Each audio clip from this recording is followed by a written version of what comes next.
Hi guys, it's Aoife from Words of Clover and I'm here with a book review. This video I am going to be reviewing After the Silence by Louise O'Neill, which is being published on September 3rd, 2020, and I received this book via NetGalley in exchange for an honest review. This book follows the story of Keelan Kinslap, 10 years after the body of a young girl was found, and ever since then Keelan and her family have been under suspicion they are somewhat involved in the murder of this young girl who was really beloved on the island that they live on. The story follows Keelan, her husband, her children and other people of the island getting involved in a true crime documentary when two documentary makers come over from Australia to Ireland to try and figure out the mystery behind this young girl's death, why no one was ever charged for her death, what happened the day she died, the months leading up to her death, and if there's anything the police may have missed, what the story is on the island, what people think happened, and who maybe actually kills this girl. So this is Louise O'Neill's 5th novel and I really enjoyed this one. I have read all of her other novels and I think this may be the strongest one yet. I think people who love reading about true crime, who love true crime podcasts are going to absolutely love this book because it was partly inspired by a true crime podcast called the West Cork podcast, which does follow the investigation into a death of a young woman in Ireland years ago, and no one was ever charged for this death, even though there was a lot of local suspicion on one particular person. So you can definitely see where Louise O'Neill got her inspiration and how she built up her story around this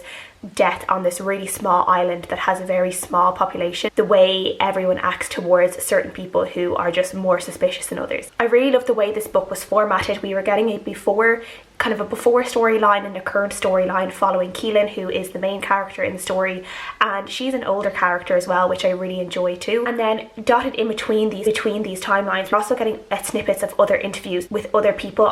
from the island and other people who were connected to both the girl who died, whose name was Nessa, and Keelan and her family as well, and people's thoughts on Nessa and people's thoughts on Keelan and her family and what people thought actually happened. And it plays just this really great kind of who can you trust, because we are seeing a lot from Keelan's point of view. We were seeing the way she lived, we are seeing her past, and we were seeing all the different things that have made up who she is today. But at the same time, I wouldn't completely call her a totally reliable narrator. At the same time, there's a lot of things going on in her life and a lot of things going on that had happened in her past that kind of make her act certain ways. As readers, we're like, can we trust Keelan? Can we trust what she is telling us as readers? And who is it in the story that is really telling the truth? As I said, Keelan in this book is in her 40s, and I really enjoyed following an older character, because a lot of Louise O'Neill's other characters in her other books are all quite young. They're teenagers to in their early 20s, and I just really loved seeing her tackle this kind of new perspective, this aging woman who is very aware that she's aging as well, and we see a lot of things that she does and a lot of the ways that she controls her life and she makes others control her life as well, and to make sure that she is almost the best she can seem in a way. She's like, you know, thin, she looks well, she dresses well, and you know, she's not giving into her age the way she's seen other people do, like her mother in the past. And she's not someone who you would ever actually say is full of herself or conceited in any way, but she's definitely insecure in a lot of ways as well, and she's very controlled with everything that she does and everything that she, you know,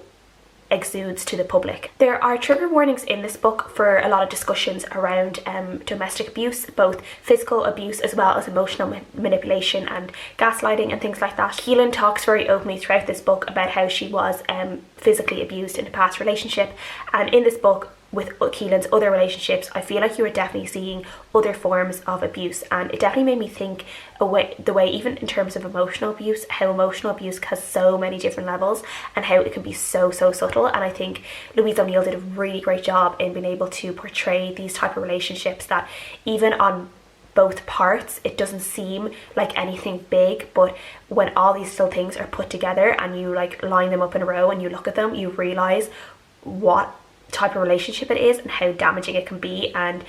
yeah, how bad it is for the people that are in it, not just for the person who is kind of being emotionally manipulated in the relationship, but the person who has had almost that control given to them in some ways. But it definitely made me look at relationships in this kind of way, and the way there is that power that can be given at times. All the relationships in this book are so complex, and there's so many different layers to all of them, and I really loved reading that and really trying to figure out ups and downs and the players in all these relationships. And I think Louise O'Neill, she really just built them up so well, and it was like this intriguing puzzle piece that you're really trying to figure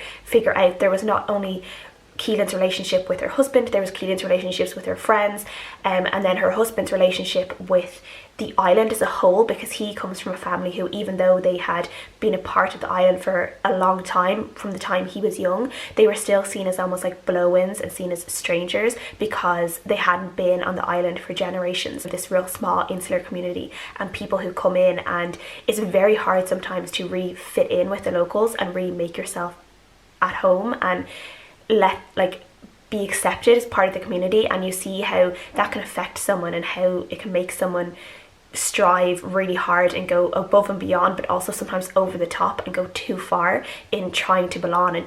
trying to prove themselves to people, whether it's a community, their other half, their family, their children, and it can just go over the top and crazy. I loved seeing the way Louise O'Neill also portrayed Keelan in this book, who, as I said, is our main character, and I feel like we got so many different sides of her. And as I said,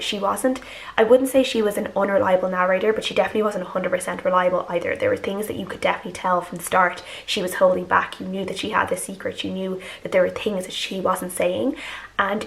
it was really intriguing to follow that story, and I almost felt tense at times, waiting for the reveal, waiting for Keelan to tell us what it was that she was holding back. And I feel like we were seeing so many different sides to her with so many different people. As I said about the relationships, there's so many different relationships and relationship complexities in this book, and we are seeing as well like Keelan's relationship with the island, Keelan's relationship with her past self, with her current self, with the self she wants to be in the future, her relationship with her children, particularly her son, who is, has gone through a lot, who she is very, very protective of, and she does sometimes transform into a different person depending on who it is that she's interacting with. And I guess you could say that about everyone in a way. Don't we all become sometimes different people depending on who it is we're interacting with, depending on who it is that we are thinking about at the time? I think a lot, and I just really loved seeing these different parts of Keelan and trying to figure out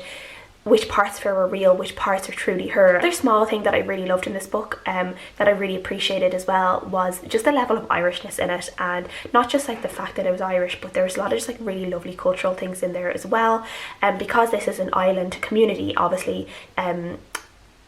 the Irish language itself is very, very important. We see a lot of the characters, they don't go by like the English versions of their Irish names, they all go by their Irish names. And there's a lot of like really lovely moments between Keelan and her son Alex where they speak Irish to each other, and they're obviously both fluent in Irish, and they have like little pet names. She has a pet names that she gives to him, and they're basically being like my love or my heart or my darling, that is in Irish. And it's just this like really gentle, gorgeous, beautiful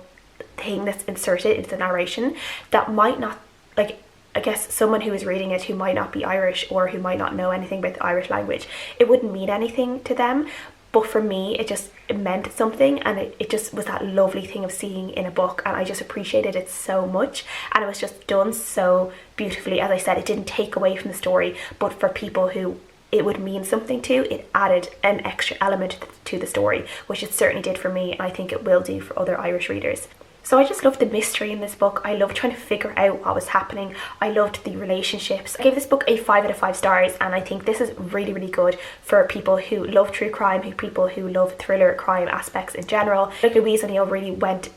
out of her usual genre in a way when she was writing this book, and I think she did it so well, and I would love to see more of this type of book from her in the future, because she writes mystery and she writes this kind of crime mystery and the intrigue so well that she had me hooked. I was hooked until the very, very end. I couldn't put it down. As I said, I think this is one of her strongest books yet, and I love that it's a little bit outside of her usual genre, and I just absolutely loved it. Please let me know in the comments if you've read this book, if you liked it, and any thoughts you had on it down below, and also if you want to read this book. I'd love to know. So thank you guys so much for watching as always, and I'll see you guys again next time. Bye.